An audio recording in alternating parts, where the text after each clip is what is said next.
Welcome to IndoctriNation, a weekly conversation series about protecting yourself from systems of control. I'm your host, Rachel Bernstein. Hi, everyone. I wanted to mention some of the countries that had a lot of listeners over the last few weeks, and wanted to let you know, too, that people seem to be delighted when I mention the country that they're from. And so I'm so happy. I get these emails and messages saying, oh my goodness, I'm so glad that it's big in my country or that I'm not the only one listening to it. I feel like I'm in good company. And there are places around the world that suddenly pop up and have a big audience for a particular episode. And as always, I'd love to find out what that is about and what speaks to you. And so, of course, with all of our listeners in the United States and in Canada, in the UK, Australia, New Zealand, and our listenership that was really big in Germany, which is very powerful to me when we're talking about this kind of groupthink and the dangers of it. And I know people in Germany are really quite educated, more than I think any place around the world, to really learn about what can happen because it happened there and other places around them. And also Sweden. Many listeners in Sweden over the last few weeks. So if you live in Germany or Sweden, be in touch. Let me know, again, what speaks to you, what resonates. It's very meaningful to me, and I'd love to learn more about that.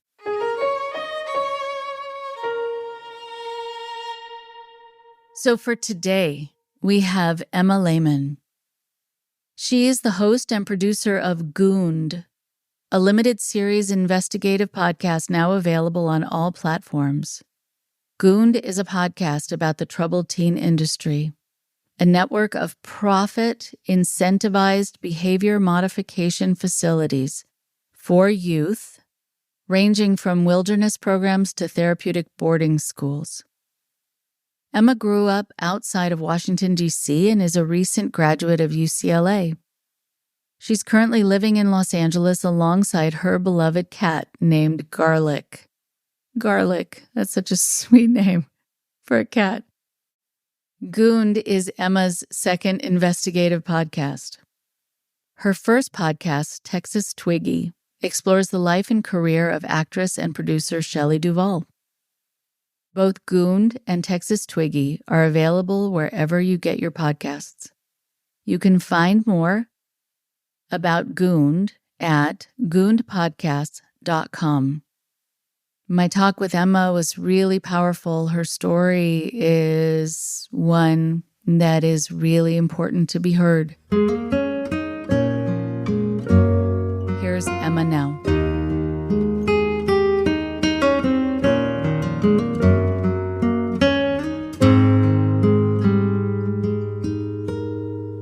I am so happy to be able to have Emma Lehman on the show today. I think it is so important that we get to cover some of the subjects that really speak to your heart too. And I would love for you to take a moment and introduce yourself, and then we'll get started. So I'm an independent journalist and podcast producer based in Los Angeles. I produce limited series investigative shows, and I am the host, writer, and producer of Gooned, an investigative podcast about the troubled teen industry.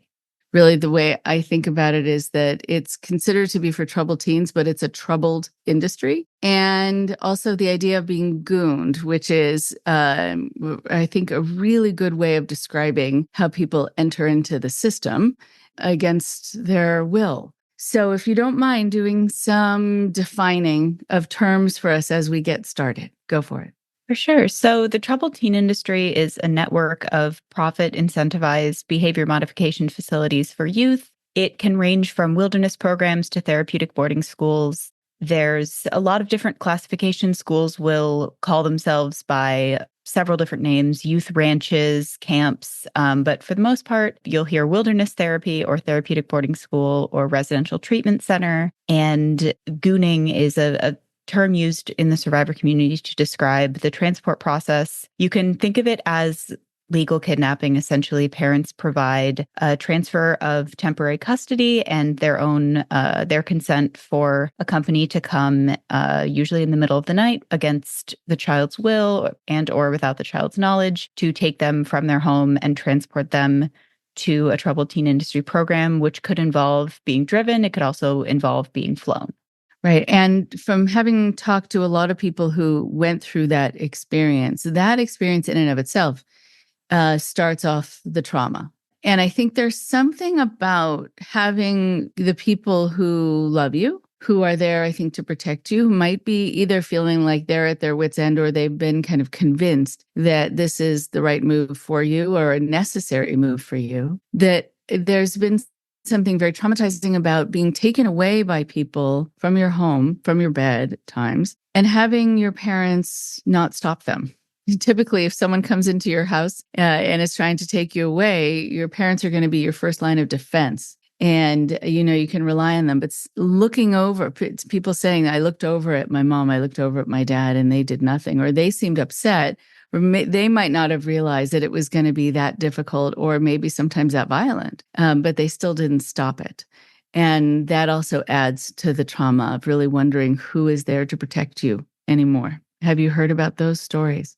Yeah, part of Gooned was I was able to go undercover posing as a parent and talk to some transport companies, which is what these gooning companies call themselves, usually teen transport, youth transport. And the language that they use with parents, if you come into it not really understanding what this process involves, it's safe, secure, trustworthy, and they really kind of position parents for this process to be something that, it's difficult, but it's necessary. And you hear from survivors, who even people to whom this happened decades ago, that one of the most lasting traumas that they say they experienced was, you're woken up, oh my gosh, I'm being abducted.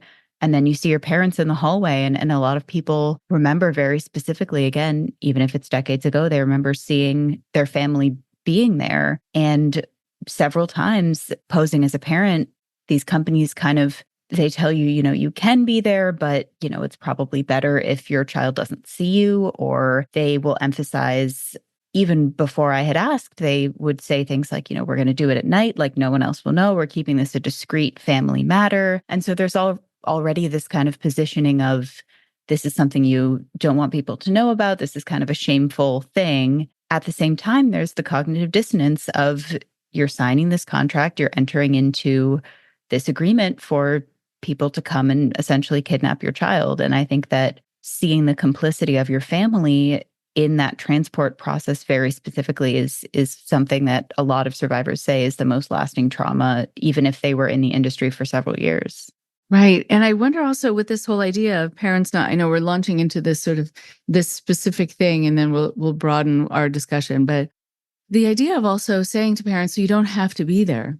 It can seem like then that's a notion that's to help to protect the parents from experiencing something that's difficult, or that somehow it's going to be made more difficult for the child. I do know that at times, one of the reasons for that too is that when parents see their child's reaction and they see how they're being treated or manhandled or woman-handled by people who clearly don't have any training in understanding psychology and understanding what this would do, short-term or long-term, they've changed their mind. And I think some of these places are worried about losing a customer. I hate to bring it down to its bare bones, but I think that's part of the reason that sometimes they don't want the parents there. Yeah, and if you read these documents that they give parents to sign, if you really get into the fine print, there's a lot of, this is your deposit. If you go back on it, we retain the deposit. There's a lot of language that indicates, you're signing into this now, like there's no going back. And I think that language is easy to overlook as just, something you see in a contract, as opposed to something you might realize if you are there for that process. And it's very much, there's an urgency that's emphasized. It's a sales tactic of, do this now, you need this now. There's even on these websites, I say in Gooned, looking at these websites, it's, call now, act fast, flashing kind of almost like an infomercial. And that urgency that's emphasized, I think, is because I was told by a representative for one of these companies that parents will call with 48 hours lead time. And it is that easy. They will send you, I had those documents in my inbox that same afternoon. And I was calling with the pretense that it was going to be several months in the future. And the rep was like, don't even worry. I get calls about doing this the same weekend. And that sort of act now, don't think about it, I think is the way that they get a lot of parents to kind of not have to think too hard about it until it's over. And, and a lot of what I deal with in my field from people taken in by fraudulent other people and by fraudulent organizations is that when there is a sales pitch, when people are being recruited, they are told not to delay. They're told not to get in their head about it. They're told not to spend time even doing research because that's all going to be skewed, and not to talk to people who have left, who have had a bad experience because they just don't know what they're talking about, or they didn't take the program seriously, or so everyone is discounted who's had a bad experience. And so I think if it's rushed, it does keep you from being able to do the research that you need to do to know if this is going to be safe. It feels like another motivator for them to keep this going really quickly. Exactly. And then the language very similar to a cult, and the language of kind of pitting parents against even reviews online they may not know who wrote them, like very, very much setting up from the get-go that you're going to see bad reviews. It's disgruntled children. They're not mature enough to understand yet that it helped them. They're just bitter. From the get-go, there's this positioning parents to sort of look at it as, well, these are just, again, disgruntled kids. And yeah, kind of discounting those negative reviews and looking at only the few positive reviews that they can find. And if you're applying to send your kid to a regular boarding school or to send your kid to college, it's a long process. There's emphasis on, here are all our programs, look into them with this. It's very much an act now, a don't look into it too hard because, what you find isn't going to be the truth. And that starts so early on in the process, which was something that was surprising to me in reporting this, how quickly they really tried to get you into that mentality of just do it now.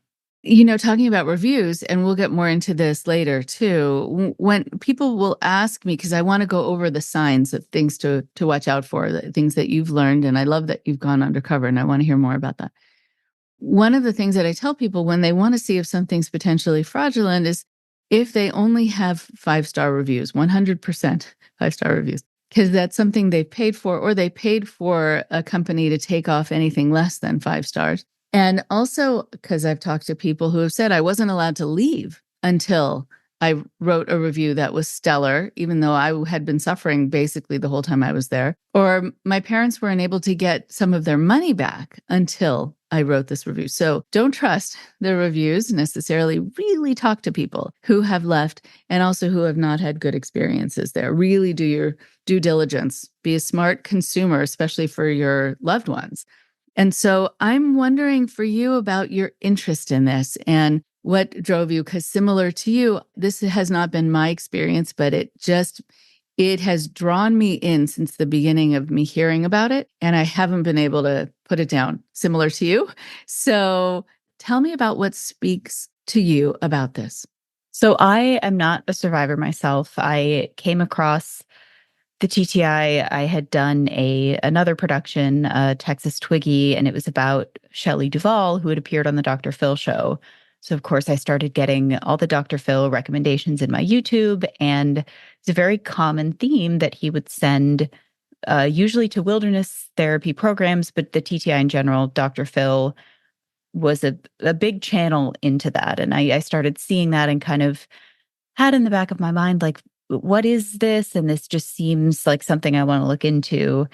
And I found several organizations where people were coming forward with their story. There was a kind of viral Dr. Phil, someone who had been on the Dr. Phil show who went viral and known as the Cash Me Outside girl, and kind of developed a hip hop career. And she ended up coming forward once she turned 18 about her experience being sent away by Dr. Phil. And I started looking into this, and I started talking to just people in my life about it, and very quickly found that people who were very close to me had been sent away, or knew people who had been, knew people who had worked in some of these places. And it was disturbing to realize that people so close to me, that I didn't know this about them, that they had felt so ashamed and had been silenced for so long, that it wasn't until I brought this up very specifically that they felt like they could share that with me. And it went from kind of a journalistic curiosity to something that was very close to me very quickly. And then from there, you see how many institutions it reaches into. And it went from sort of a morbid curiosity to oh, this hits very close to home. And I think that was when I really started thinking, I want to get these stories out there. And there are some things that need to be a part of this conversation that I don't feel like I'm seeing as much. Yes, right. And let's launch into what those things are. And just for you to know, over the years, I've gotten requests, and another one fairly recently from the Dr. Phil show, to be on the show talking about different things.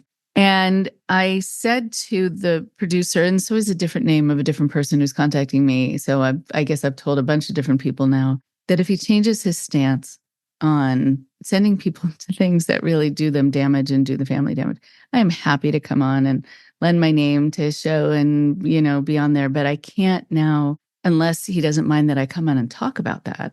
But I'm not going to kind of, with my audience, it might give him some kind of interesting sort of by association credibility, which I do not want to do until he changes his stance on this. And so it might feel like a missed opportunity for media, but I'm not going to, I can't until he says, I was wrong and here's how, and don't do this anymore. But until that happens, I'm going to stay sidelined. And so tell me about what you have found out and about your idea of going in undercover, because that can be very stressful. Not everyone is made for that. So that takes some bravery. So tell me about that. So there's a couple elements in Gooned that I would categorize as undercover. And the first is calling schools, calling programs, calling the goons. As a parent, that was apparently I already sound like a middle-aged woman on the phone. So that one was, I had my name, I had my email address, I kind of had my cover story, and I very much tried to construct a story that was, my daughter Ella had been struggling with depression and isolating herself, and had drank a beer at a pep rally as a sophomore in high school. Very kind of nothing that, to me, to anyone that I spoke with a background in mental health, would mean, immediate inpatient intervention right now. And I went into those calls kind of being worried. I was like, these educational consultants are not going to recommend the troubled teen industry. Like, that's just a bridge too far. I probably should have come up with something more dramatic. And for the first call I get on, within 5 minutes, and I play that call in Gooned, within the first 5 minutes, she says, okay, well, your options are wilderness or a residential treatment center.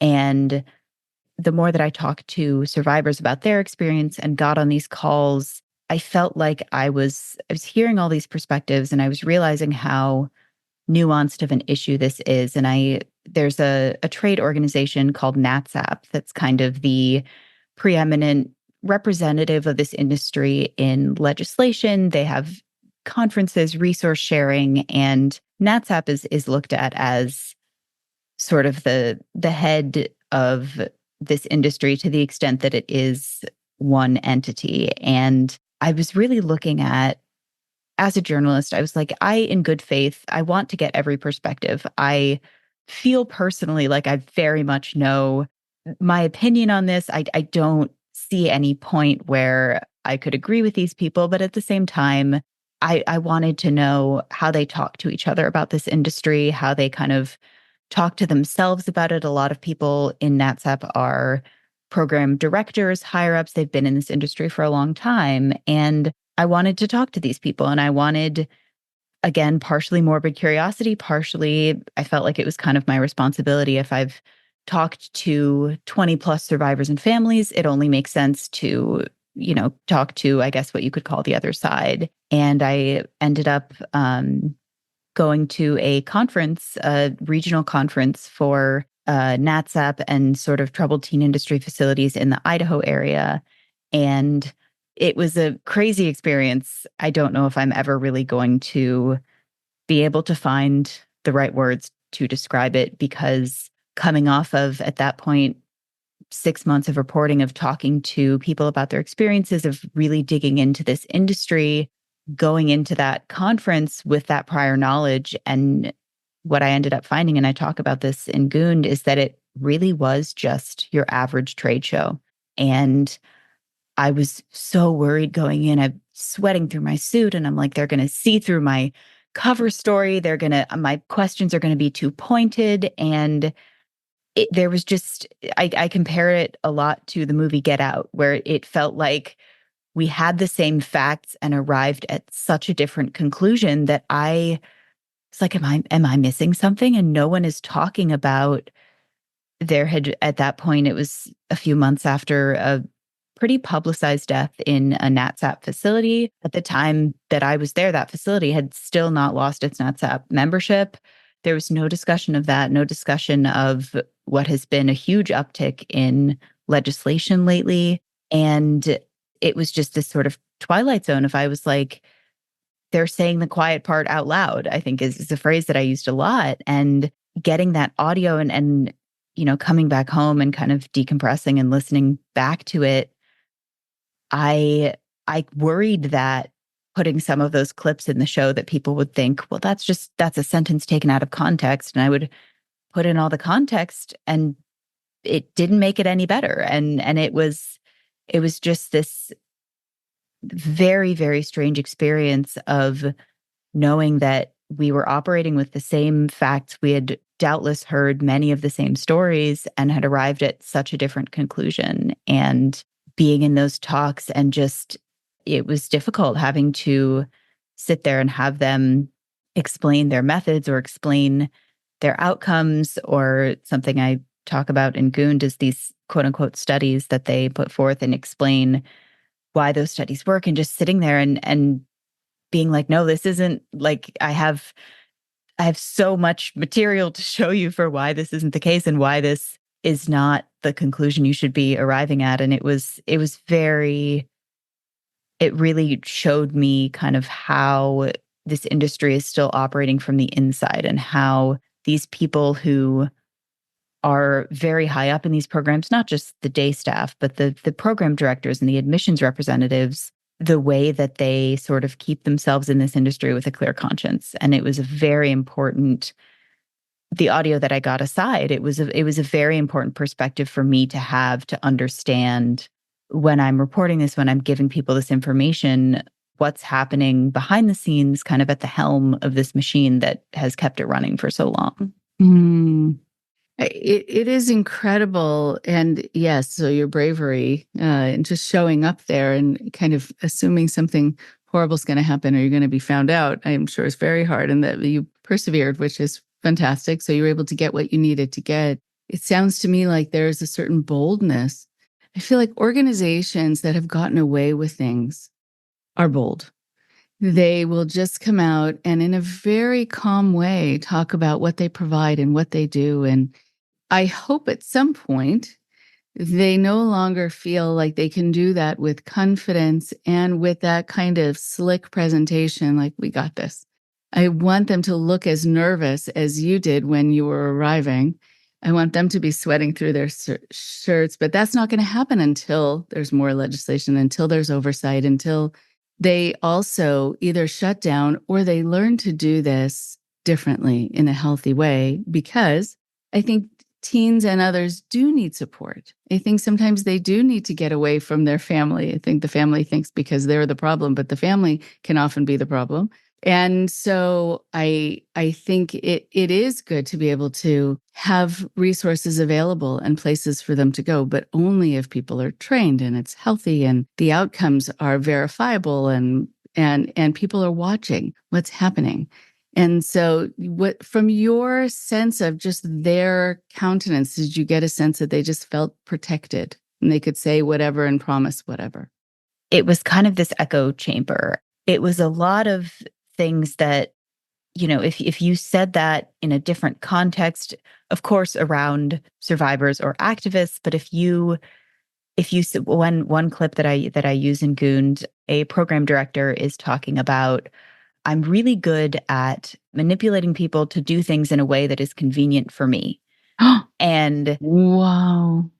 or I'm not responsible for solving your problems. And maybe I am a bad therapist and stuff like that, where and you hear it in that clip, he says those things and it's the room laughs and we move on. And I think that kind of response, again, sort of pushing that boundary. It's okay, I can say this and everyone laughs and agrees and we're all chummy. And what else can I say? And what else can I do? And I think that gets especially dangerous with the studies and the research that they put forward, where nobody is looking at it closely enough to see the flaws, even just in the methodology, before you even get to the conclusions that they draw. And so you get up on this stage and you are presenting this beautifully formatted document that has a lot of numbers and graphs. And I think that element of those studies specifically, it's also, again, anytime there may be a seed of doubt, you just look at it's like, here's this chart and it's color coded and this is a good result.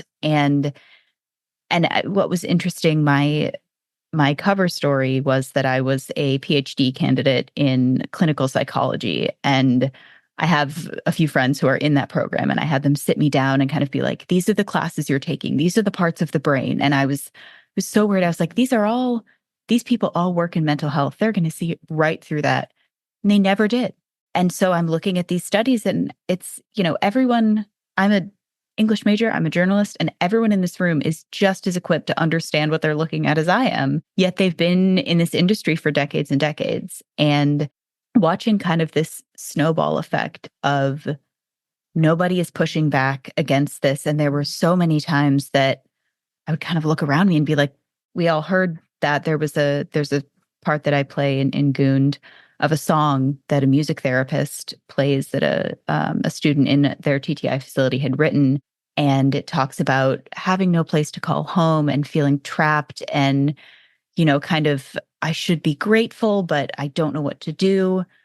And in that moment, I'm like, okay, there's like, we all just heard that. The lyrics are up on the screen. There's going to be some discussion of the role that being literally trapped in this program is playing in this, and blown right by. It was, well, she talks about hope. And anyways, here's how our program helps. And there were so many times that I just wanted to stand up and be like, back up. Like, can we unpack something? Can we just stop just kind of putting these things out there and flying right by them? And that echo chamber, I think that, of course, you talk a lot on this podcast, just those echo chambers and that sort of reinforcement of, and that was part of why I did the undercover investigation. I was like, I don't want to be in an echo chamber myself. I don't want, so many survivors' stories are across the decades, across experiences are very similar. And I wanted to make sure that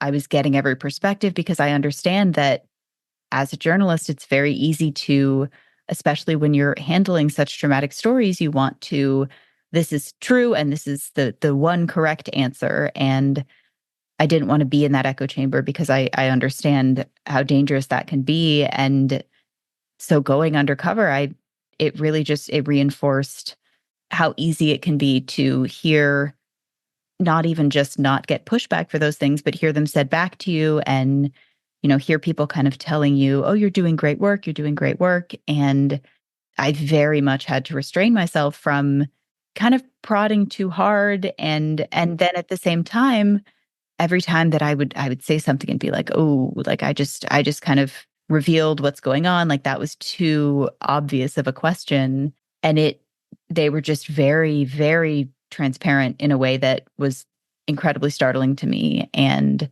there was one moment that I talk about in Gooned where this conference had kind of like a lot of trade shows. They have representatives from external companies who, many of them seemed like they just had a very basic functional understanding of NatSap as their client. There was a insurance claim service and that kind of thing. And one guy kind of said, oh, like, do you know about the transport? And I was like, no, what's that? And that was the only time the energy very much changed. It got very quiet and they changed the subject really quickly. And that was at the very beginning of the conference, I believe the first night. And that was the only time that I felt like there was kind of a crack that I could see through. And it came from someone who was sort of outside of that organization.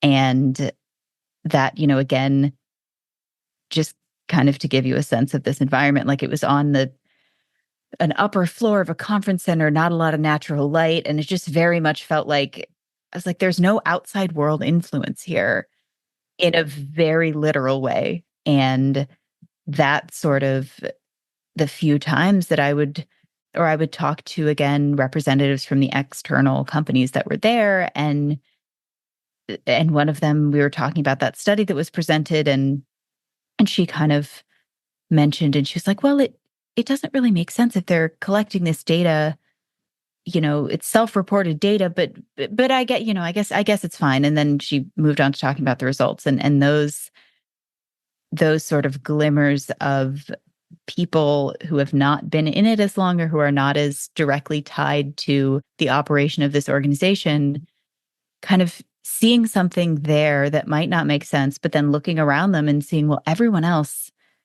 says this makes sense and everyone else says that this is correct. So it must just be me. And no one else is kind of reinforcing that or even engaging in that with me to talk about that. So I have to be wrong. And it was very, very interesting and very troubling to see. It kind of made me realize there's a lot more work to be done, even to get people to understand as a first step what some of the negative consequences may be of this industry. Mm. Oh my goodness. And I think also about the fact that you had developed this whole backstory. One would assume that if you're going to be working with people who run centers like this, they're going to have a psychology background, or even education, or just know something about child development, something. But yeah, I think they probably didn't ask you questions because they would have no idea what to ask. Most of them don't have any training, any background. They would have no idea. I think you probably learned more just having a conversation with your friends who are in those programs than they have ever had. And one would hope that they would be interested or feel that it's necessary to know about development and psychology and trauma and or addiction or whatever they're working with. I remember one time talking to someone who was saying that he helped to run one of these places. It was a new place in, I remember where it was, Colorado Springs. And I said, what do you need to get in terms of just qualifications in order to work there? And he said, well, my uncle runs the other place that's on the other side of the city. It's like the other side of town, I guess you could call it. It's sort of on the border of the town and the next one. So not answering my question, but that was all he needed. Oh, well, my uncle runs the other place. So I said, well, what does your uncle do? Like, what's his background? Oh, well, his dad ran. Okay. What? Who knows how to do anything here? And who cares about needing to know? And I think also the laughter, the kind of giggling that you heard is very unsettling and for a lot of reasons. And I've come across that too with people who are cult leaders, people also who are kind of narcissistic partners, like, driving someone crazy, making them miserable. And then when the person says, I'm miserable, oh, well, that's not my fault. There is a detachment. There's a lack of sensitivity. There's a lack of responsibility. Knowing that for a lot of families, they feel like this is their last hope, knowing that sometimes it uses up all of their savings and they have nothing left, knowing that it can forever change their child, forever change the relationship with the child. It is never to be kind of giggled or laughed at in that dismissive way. I'm sure that was really upsetting. It's interesting you mentioned the lack of qualifications. Before I went undercover, I had spoken to some former staff members, and every single one of them had found the job on Indeed or on some other job posting. And both Charlie and Madison, who are former TTI staff members that I interviewed, it was like, it was in Utah where the minimum wage is $7 an hour. This one was $15 an hour. I had a bachelor's degree, and there's a part where Madison discusses, going in to kind of interview as day staff, and they're like, "Would you want to be a teacher?" She's like, I don't even have the qualifications to be a teacher outside of the mental health realm. And he's like, okay, well, if you do want to be a teacher, just let me know. And when I went undercover and I would do the same thing, I'd say, oh, like you're a program director, how did you get into this? And the number of times that it was, well, I got a degree in business management and then we found this piece of land. And, not that it's necessarily negative to have someone who understands business and marketing on the team of something, but the number of times that I would look up a place after talking to someone there, and it's, the people running these programs, creating this, I guess you could say, curriculum, they're great at finance, and then I'm sure they could do my taxes more quickly than I could, but there's no background in, let alone, child development in any kind of, because there are kids here who do need intervention, who are experiencing addiction, and there's just none of that training. And I would listen to an answer of, well, how did you start this program? And they would finish talking, and I'd be like, I don't feel like I ever heard where you talked about your qualifications for this. You just, again, it was, we found this land. My dad owned this one. And there's so much, well, I owned this place and then I branched off to make my own. And kind of, you can even visualize it as like a tree of just, I can't think of quite the right word, but almost nepotism of, well, I worked here, so I can establish this one. And even in my research, I came across an article called Looking to License a Treatment Center in Utah, You're in for a Treat. And, little blurb, and it's, 5 steps, and there you are. As long as the building isn't actively on fire and the steps aren't too steep, there you go.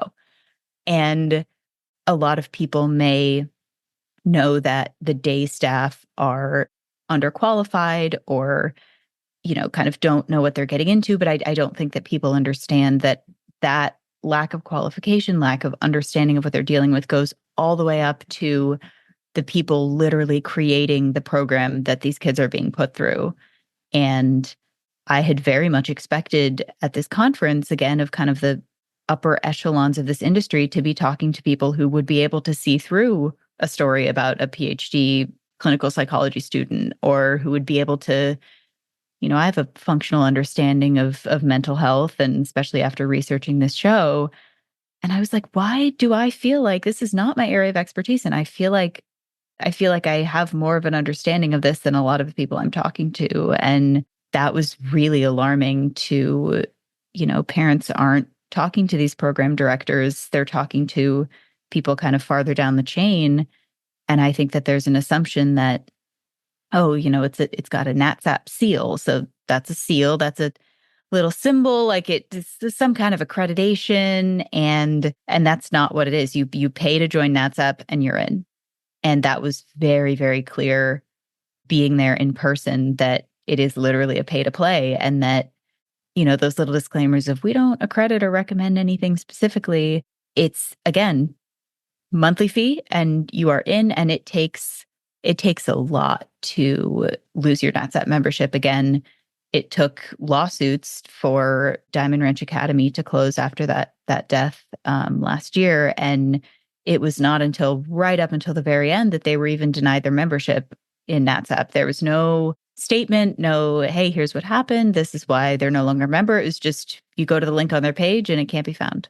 And it's a lot of kind of burying that. And they will do as the bare minimum that the law requires, but they're not going to tell you about it. They're not going to bring attention to it. It's just very, we don't talk about that and we move on.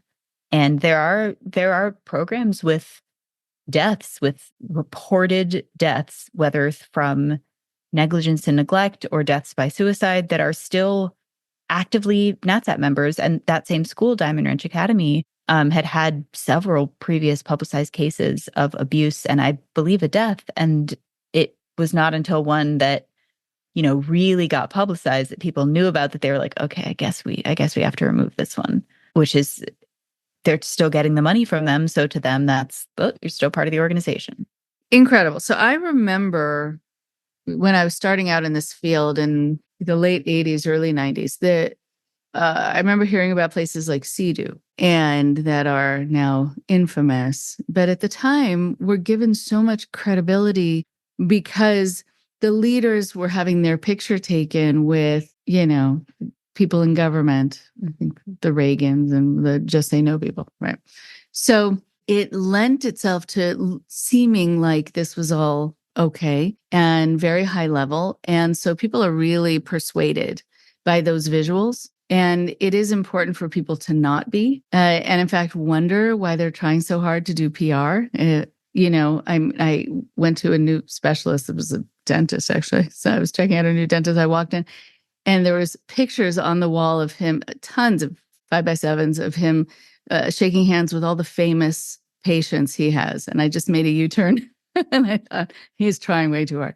So there is something really interesting about people also when you're talking about qualifications, like that they then get entangled in doing something that later on, because I've talked to a couple of people who were staff at these places, they can barely reconcile their own conscience. They did not know that these places are patterned off of Synanon, basically, and the game and the horrible, attack, quote unquote, therapy. They just didn't know. And they weren't given that information. And I think you don't know what you don't know. You don't know that you need to research that.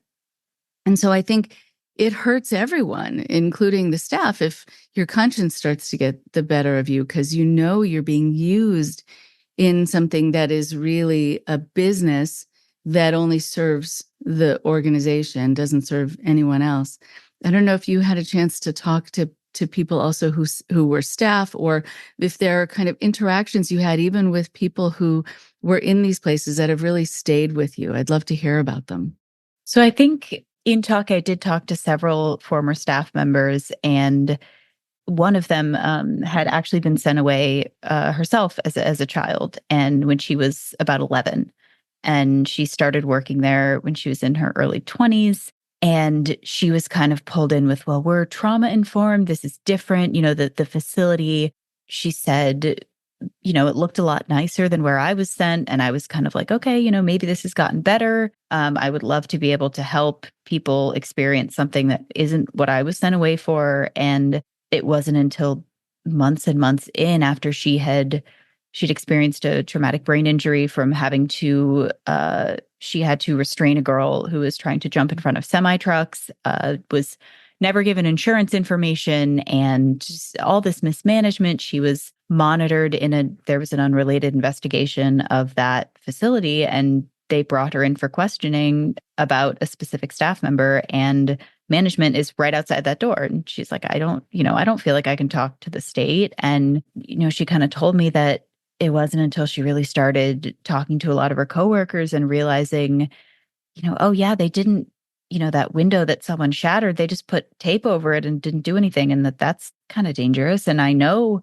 how much these kids are paying in tuition. I know they can afford to fix that. And it took so long to put those pieces together. And by the time you get there, it's hard enough to be like, this job that I've been at for a year, I don't really want to spend my time this way, but I feel like I've sunk costs into it. That's hard enough. It's to sit down and have that realization. And then also, I've been complicit in traumatizing children. And that realization, I think that bringing Meg Applegate, the CEO of Unsilenced, talks a lot about bringing former staff members and parents into that conversation and not holding those grudges, because again, that's how cults work. You can't, to an extent, fault someone for having been duped and having been taken into it. And if they realize that later, one of the staff members I spoke to was wonderful to talk to them, and it was a great conversation. And it just hurt to hear, at the end of our conversation, she said,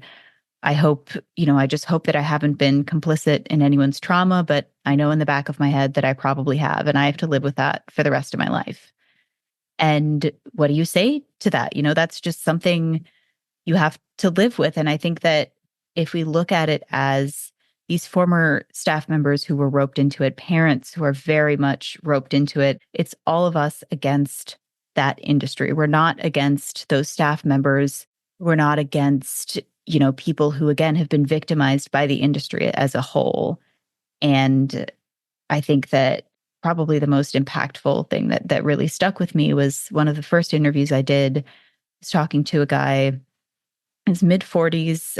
He'd been out since the 90s. He escaped his facility in the 90s and had a career in the military. He had kids and a wife. And I asked him, it's like, how did you bring this up with your wife at first? Like, what did you say to bring this topic up? And he was like, oh, I just lied to her. Like, you're the only person that I've ever told this story to in this kind of detail, because I tried to talk about it when I got out and nobody believed me. So I just shut up about it. And that was so humbling for this man who, again, has been out for decades, has built a life for himself, came out with his family. He hasn't spoken to his family. He came out with nothing and really built this life for himself.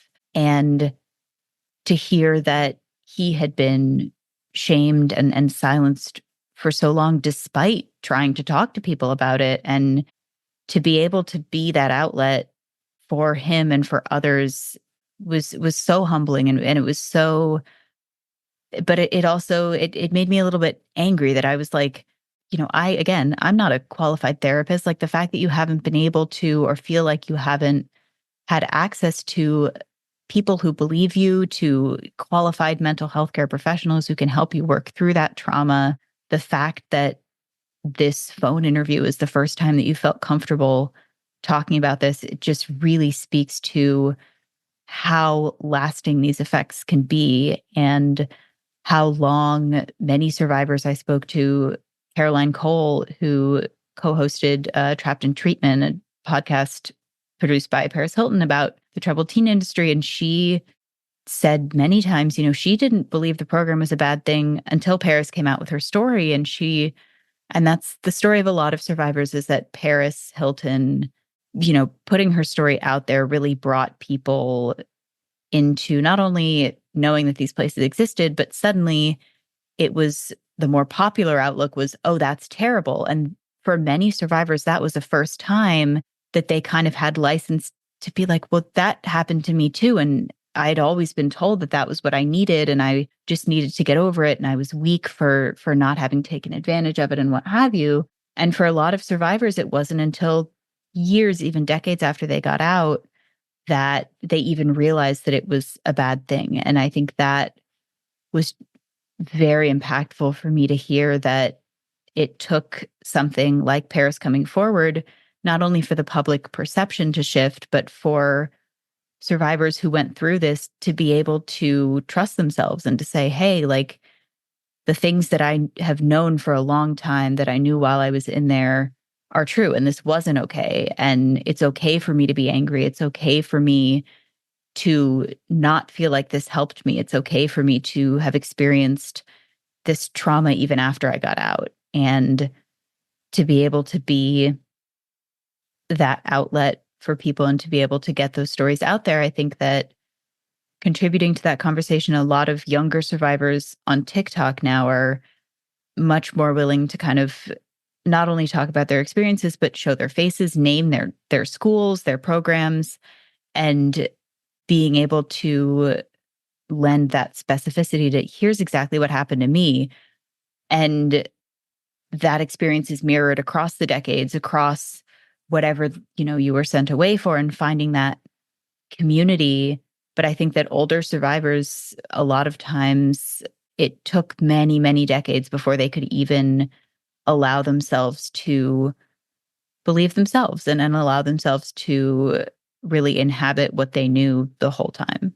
Right. So I think when we're talking about having people who've had these experiences stay silent and sequestered and in shame, or just that they have tried to talk about it and people didn't respond in a way that felt good, respectful, like they were being believed. is such a common experience across the board. Like, I remember, before there was a lot of education about cults and even just understanding the word to a greater degree. I remember, again, when I first got started in this, people would say, "Why do you do this work? Cults don't exist. Like, it's just a thing that they make up in movies." I go, what?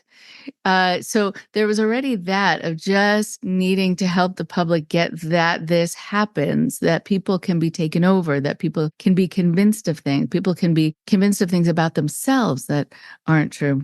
So you got all this pushback, and the same thing then happened for the loved ones, for the families and friends who said, "My kid got involved in a cult." Oh, well, that's just in your imagination. They're wanting to individuate and separate themselves and become adults. And so, you can blame some group that they got involved in, but they're just trying to separate from you. No. No. And then the parents also weren't given that kind of support at times because they were judged as parents. Well, if someone did believe in a cult, well, the reason your child got involved in it is because you didn't quite parent them well enough. So there was such it was like a relay of responsibility put back on the victim for making up stories, put back on the parents for it being their fault. And so there wasn't a light being shined on these organizations, these cult leaders, these people who are doing this to other people. So it doesn't surprise me that this poor person just sort of knew that they couldn't tell their story. And because when they tried, it just wasn't believed. I think also on top of that, a lot of the people who are the teenagers in these situations aren't believed to begin with. Their stories are discredited, or they're seeming dramatic because, well, they're teenagers. So already they have to deal with the fact that they have no credibility, even though they should. I'm now remembering a family I worked with years ago where the family got really taken in by a group of people who kind of moved into their social circle and took over. Like, they just were grifters who took over and were using them and siphoning money off of them, etc. And there were adult siblings, like college age, and then there was a teenager who was the youngest in the family, and she could see what was happening because she stayed sort of separate. And she was in a room a lot, but she then, from that distance, could see the manipulation. And she'd also started to learn a little bit about it in school. And she just kept trying to hold a mirror up to her family, to the people who were doing this, saying, excuse me, nobody listened to her. And about 4 or 5 years later, they're all in my office. And the teenager said, "Can I say something that I have been wanting to say for the last 5 years? I told you so. I told you so many times. And you didn't believe me. You didn't listen to me because, oh, what does she know? She's 15. So already then you have like the Paris Hiltons who are coming forward and, oh, couldn't have been that bad. And you must be making this up. So a lot of people are not believed. I'm sure it's extremely hard across the board. Yeah. And I think that I had read Paris's memoir, which talks a lot about her experiences in the TTI. And I was in a hotel lobby reading this memoir, and a member of the custodial staff came up to me, and we were talking about reading and books, and he looks at it and he was like, "Oh, she was sent to one of those schools for like rich kids, right?" And I was like, "Oh, how long until your shift is over? Like, I have so much to tell you." And his, I think that people who sort of maybe they saw her documentary, or they, hear kind of the highlights of it. And even then there is still kind of this, oh, it's Paris Hilton. She got a DUI. She like sells perfume, and she is, and I think especially because of the persona that she constructed on The Simple Life. And it's like, oh, she's just a delicate little flower. And I mean, I highly recommend that book. It's an excellent book. Definitely content warning. It's very heavy, but again, it's kind of reading that and hearing someone be like, oh yeah, she was like sent to those boarding schools for rich kids. And it's disheartening because it's, if Paris Hilton, if there are still some people who won't even believe this from someone with the status of Paris Hilton, who even independent of her celebrity, she has a kid, she's an adult functioning in the world. Like, I think that people, again, the reinforcement of these programs to parents, that the sort of, I spoke to a parent, Sharon, in the show, whose son is still in the TTI. She sent him away a couple years ago, and she would say exact words and phrases that I had heard from admissions directors. And she had a very strong, she's very staunch that, yes, I saw these bad reviews, but they just haven't matured to a place to understand that these things helped them. And yes, bad things happened, but I'm not discounting those. Some people have had really great experiences. And, it's a hard spot to be in, because many of these parents, maybe their kid really does need intervention. Maybe they do believe their kid needs intervention. They're loving, well-meaning, great parents. And you don't want to demonize those parents because, they dig their heels in further. Like, I would never intentionally hurt my child. What do you mean? And that was something that Meg in the show, the CEO of Unsilenced, she's done a lot of activism work. And her parents were, when she came to them about, hey, she had a peer in the program had died by suicide, and it made her realize, wait a minute, like, I think that this was abusive. And when she eventually went to her parents, it was a long process of dealing with the trauma of having made a decision that, inadvertently harmed their child. And she was lucky enough that her parents have supported her in her activism. They've, traveled with her when she speaks in front of legislatures, but that is not common. And it's very frequent that when kids try to say, hey, what you did hurt me, and here's what I experienced, it puts parents in a position to be like, well, I would never hurt you, and it helped you, and you just don't know it yet. And I even spoke to survivors who were like, I never really talked to my parents about it because I know they spent so much money on it, and I know that they weren't trying to hurt me, and I don't want them to feel guilty. And it puts survivors in a very tough spot, where often they understand that their parents were victimized by, do it now, your kid's going to die, this is the best option, we're professionals.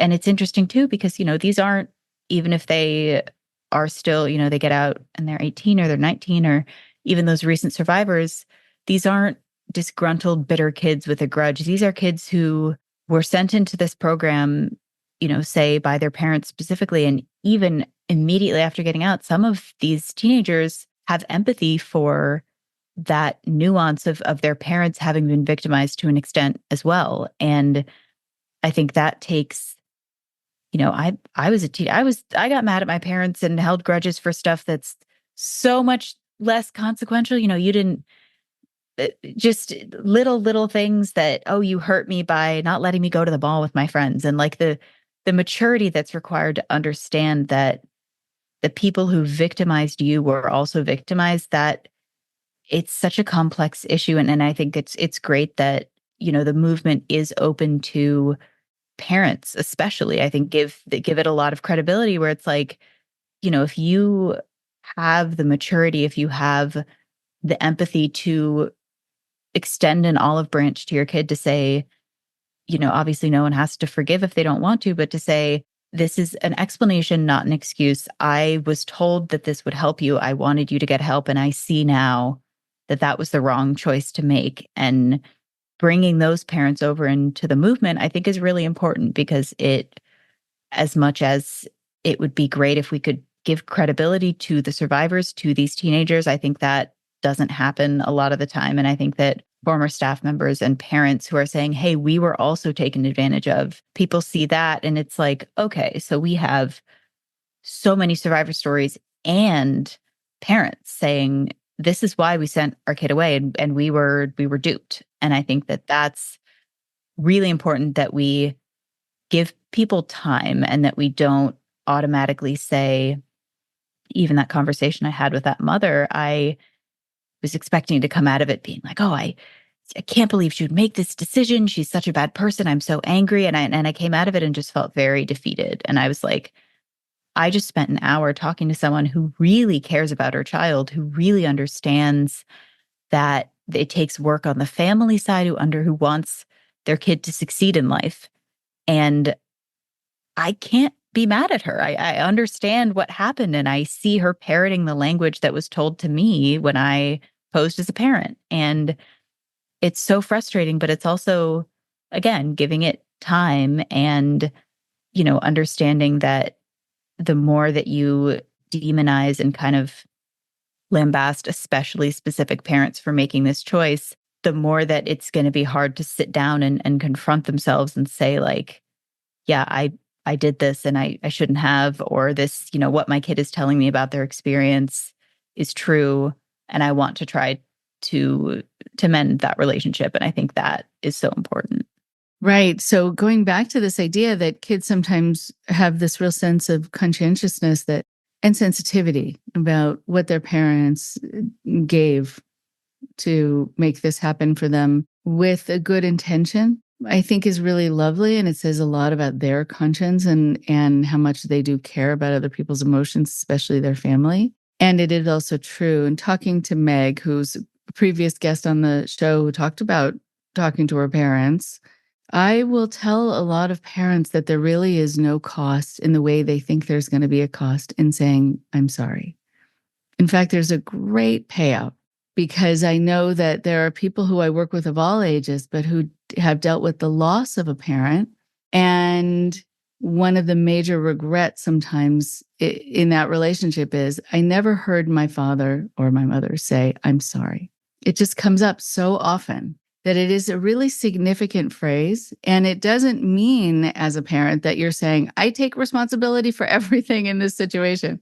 I'm just sorry that I didn't know that I was agreeing to something that was going to harm you. And now that I know that, can I be helpful to you in your healing? I'm here for you. It's just 2 sentences and it means everything. But I think that there are a lot of people who have also been raised before they became parents to learn that an apology is a sign of weakness, but it actually is quite the opposite. And it is entirely healing and symbolic of strength and strength of your relationship and your bravery in saying something that's uncomfortable and looking at something that's uncomfortable on behalf of your kid. If you feel like you did something unwittingly that harmed them, then be a part of their healing by acknowledging your part in it. And then looking together with your child at who the real culprit was and is, but still you're there with them, alongside them. I think it's huge. And I think understanding too that there can be victimization and complicity can coexist. Just because you're saying, you as a parent are saying, I'm sorry that I sent you there, because that was an action that you took, a decision that you made, but under duress. But what you aren't saying is, I apologize for perpetrating the abuse that occurred there. Like, you're apologizing for a role that you played that led to that happening. And, again, I think it's important as well that parents don't use their own, the fact that the industry took advantage of them in their time of need as an excuse, but as an explanation. And, the steps that you can take towards understanding that you as a parent and your child were both victimized to an extent. You as a parent also had a role in sending your kid away, but it doesn't have to be all or nothing. It doesn't have to be, I did absolutely nothing wrong. And it doesn't have to be every single thing that happened after I made that choice was exactly my fault. And in talking about this, there's so much nuance based on, every individual situation. And there are, of course, I even spoke to survivors whose parents sent them away because they wanted them out of their hair or as a specific punishment. That absolutely happens. This isn't, there are certainly parents who just had bad intentions. But I think that most often, and I think that what's most insidious about this industry is it takes advantage of an existing lack of resources, of an existing lack of accessibility to those resources when they do exist, and gives parents who are well-meaning, who are desperate, who maybe have blinders on that they just want to get their kid immediate help.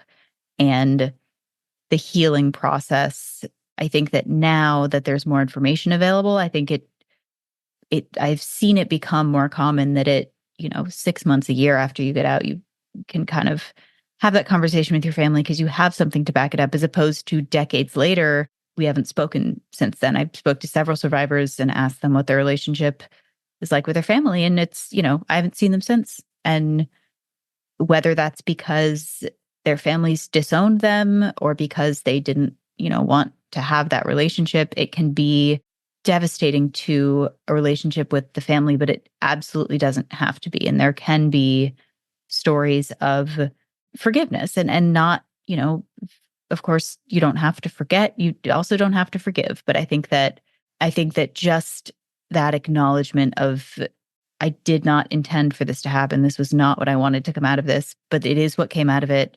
And part of that is on me. And opening that up, whether your kid, maybe in several years, they'll be willing to open that door again and to talk about it. And maybe it'll be immediate. But I think that bringing parents into that conversation is a huge part of what is going to help pursue alternatives. It's beautifully said. And I agree. And just as we're kind of finishing up, I would love to hear your sense of what people need to watch out for. What are the signs to watch out for, the warning signs that something is a fraudulent group? What to notice that is happening there, what to notice that's not there?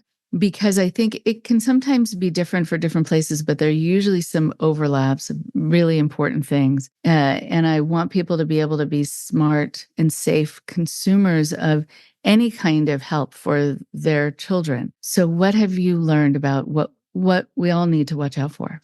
I think that the first thing is become internet literate. And I think that pretty much anything you do these days, like your biggest resource is going to be the internet. You can't send a kid to a place based on a pamphlet that they send you by mail. And I think that looking at, understanding, Unsilenced actually has a wonderful list of kind of what to look for specifically. But one big thing is there a level system or a phase system that's tied to incentives and privileges that are just basic needs? And this is most clear in wilderness settings where if you don't make your points for that day, you don't get a blanket tonight and it's winter and we're in Idaho, or you don't get your can of beans that's going to fuel you for the 4 hours of hiking today because of your behavior. It's that sort of behavioral modification using it goes by a lot of different names. I've seen levels.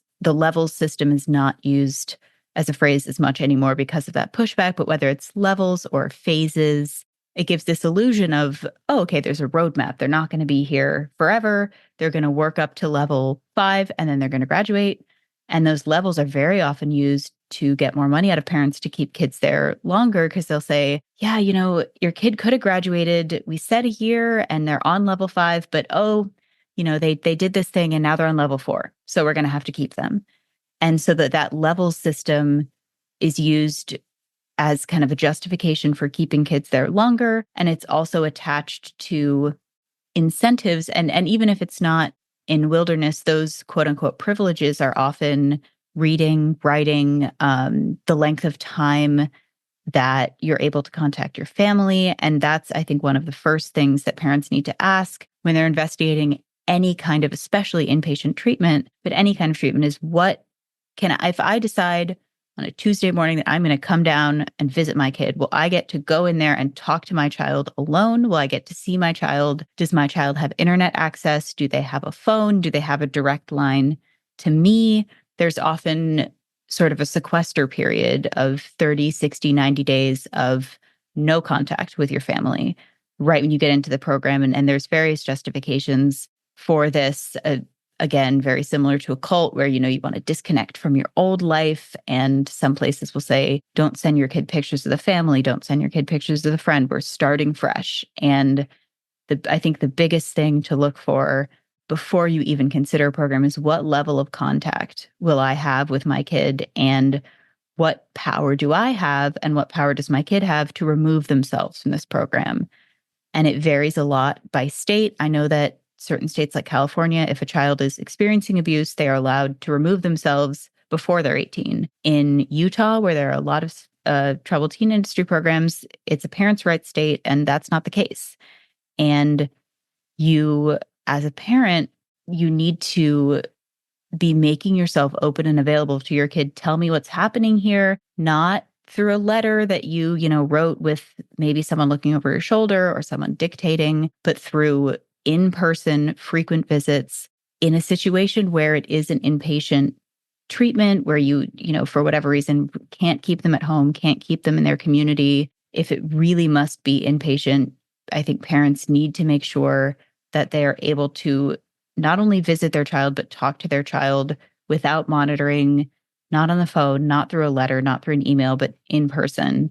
And you'll see these places are often very remote. They encourage sending your kid out of state because, if you're a working parent, it's a lot harder to make a flight to go and see your kid for a few minutes than it is to, drop by after work. And that communication, that ability for kids to talk to their parents, to, maybe raise some alarm bells early is crucial. And even just as a parent, I think a lot of people think, well, there's no way I would sign over custody of my kid. There's no way I would agree not to have contact with my kid. And what I saw in my reporting is it's very easy to be convinced that that's the best thing for your kid. And I think keeping in mind that instinct that you have as a parent, that you want to be able to see and talk to your kid and know what's going on with your kid and trust that and understand that you are going to be, these places will try to convince you that your contact with your child will stunt their progress and keep them from moving forward. And that's never true. Contact with your kid, open, frequent in-person contact with your child is the most important. And the moment that you hear language around why that's a bad idea or why that might not happen, or if that's the first question you ask and it's met with, well, you won't, but here's why, like, bail. That's your invitation to bail immediately. Right. And so much of this communication is monitored, even on the phone there, and someone's standing next to you or listening in. And then your child might get punished for saying something or something like you're saying, their basic needs not taken care of, something withheld that should never be withheld because they said something they shouldn't or they disclosed something. And it really is, treating your children like they are criminals, like they're felons. And even then, still people in prison get a blanket at night. And so I think it is so important for you to be here sharing about not only all the information that you have accrued, but what you experienced yourself in your interactions and just being in that environment of people in this field and how they seem to be approaching it and how upsetting, disturbing that was. And also, acting, because there isn't someone there, at least they didn't know there was someone there from the outside, acting like they are on an island unto themselves, because they are to a great degree.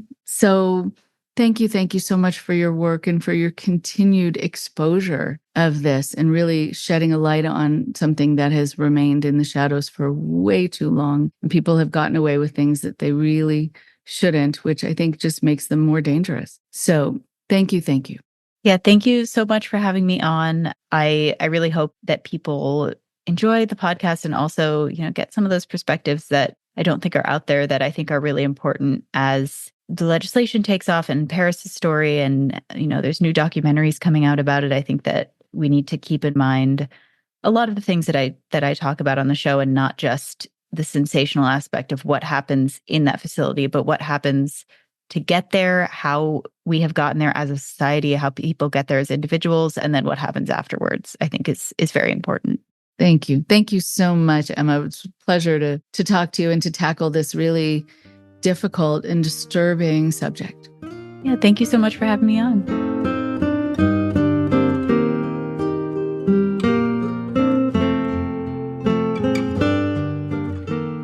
One more thing before you go.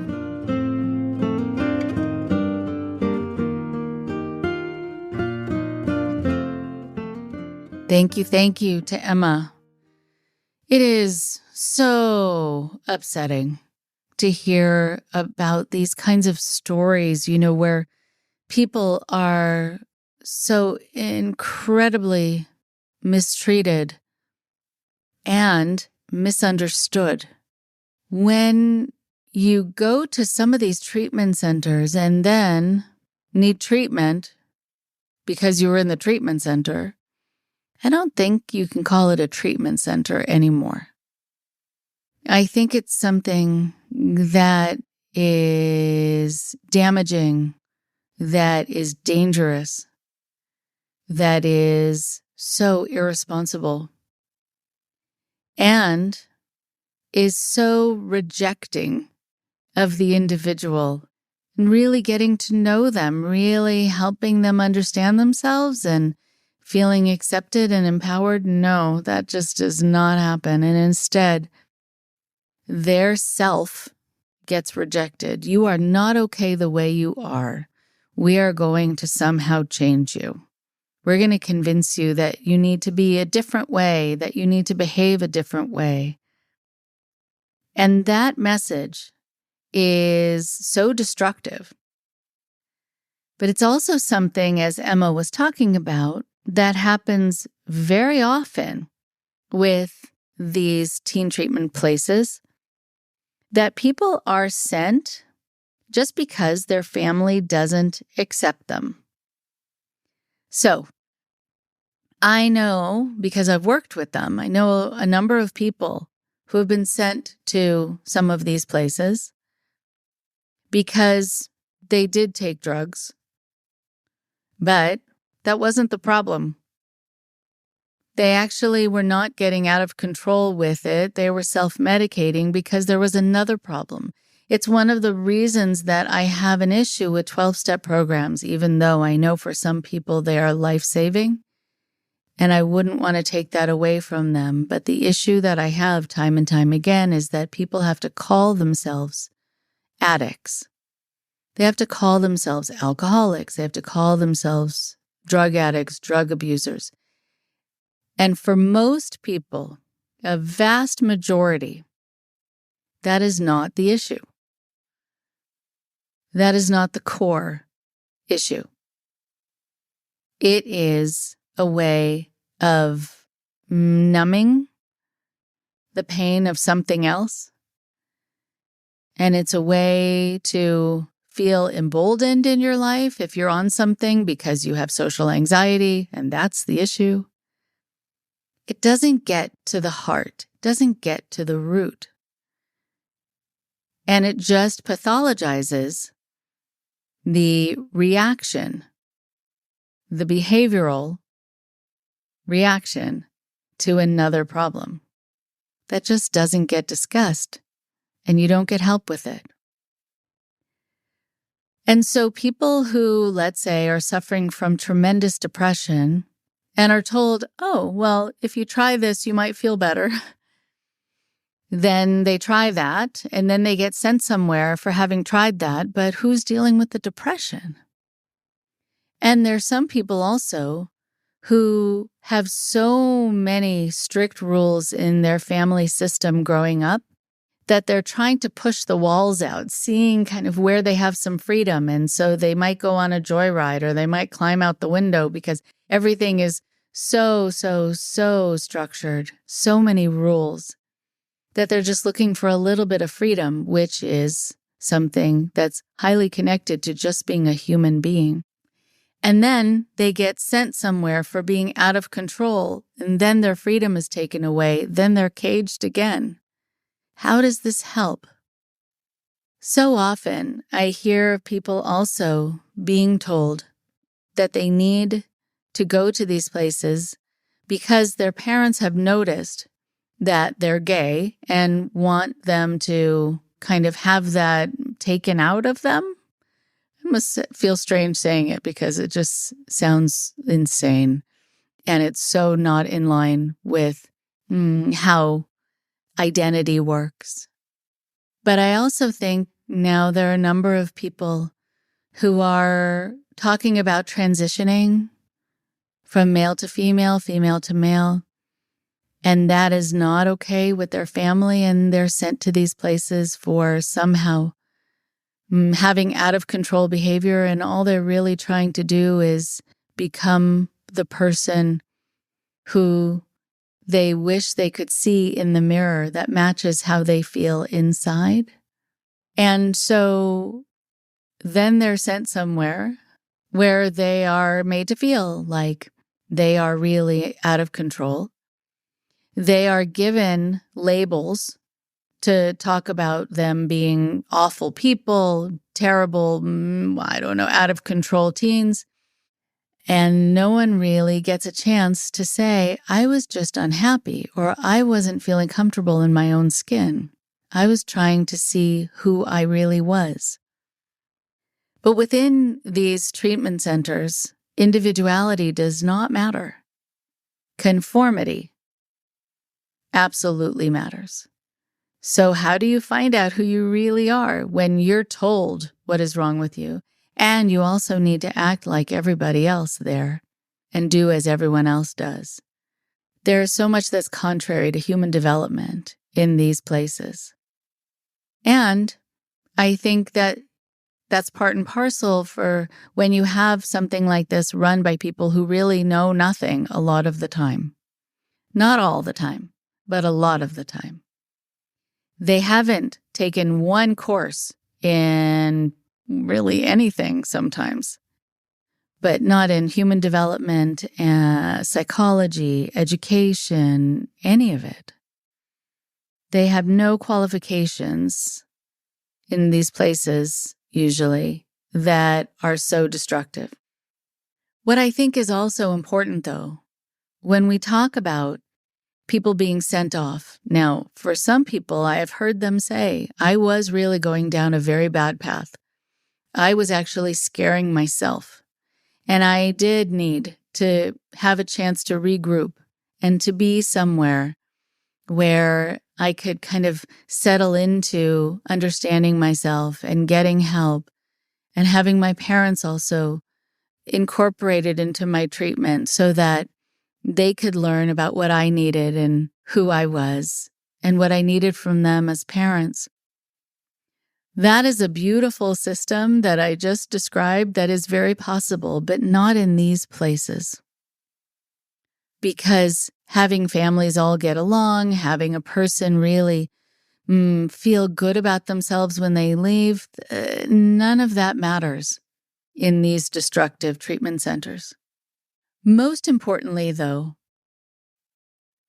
when I talk to people who have been sent off, carted off, kidnapped in the middle of the night, they will often say to me that even though they would go to these places and have people pointing in their face and shouting at them and telling them what's wrong with them and defining them and diagnosing them, one thing they were never asked by the people at these centers or by their families before the families sent them off there was this: what's the matter? You seem to be having a hard time. And how can I help you? When people are not asked, what's wrong? Then instead are told what's wrong with them, or are just made to feel shame that they're acting out because of something being wrong, then they never really feel like there's an opportunity to go back to that moment that could have been so simple before they were sent away somewhere to help control their behavior. And this little simple moment of you having, let's say you're a parent and your child is feeling out of control or seeming out of control. You want to always start with that. What's the matter? And how can I help? And it could also be that a teenager doesn't have the words, and so you can sit with them and help them find the words. And they might be feeling hostile in the moment and might reject your asking them these questions and your attempt to want to connect. So give them another chance when they're feeling calmer. Young adults and teens have the hardest time controlling their emotions. And very often, though, you can find that they'll get calmer after a little while, and that's the time to have the conversation. But when I hear people say, oh, I was sent somewhere for 5, 6, 7 years, but no one asked me what was wrong, it breaks my heart. Because that could have solved so much from the beginning. It could have given the people who love them answers about what was wrong and what they needed. It would give an explanation about some of their behaviors, or if not all of their behaviors, as being a way to address what was wrong. And it would also give that teenager a chance to really feel like their feelings matter, and they matter, and the people around them want to hear what's on their mind. So remember that the next time things feel very complicated and you get into kind of knockdown, drag out, or it gets very contentious and you're screaming, if there's a way to turn the volume down, but bring it down to its very simple level of asking someone, what's the matter and how can I help? People want to feel understood. People want to feel seen. People want to feel heard and believed. And it's very healing. And in those moments, there's a chance to have it be addressed, whatever it is, in a much healthier and much calmer and much more psychologically aware and gentle way. Take good care. Talk to you next week. Thank you very much for listening. Please support IndoctriNation on Patreon at patreon.com/indoctrination. Be sure to give us a follow on our social media. Find us on Facebook and Instagram using @Indoctrination Podcast. And for Twitter, find us at @_indoctrination. We love hearing from you too. So send us an email at indoctrinationshow@gmail.com. And for more updates on the show, visit our website at www.podpage.com/indoctrination.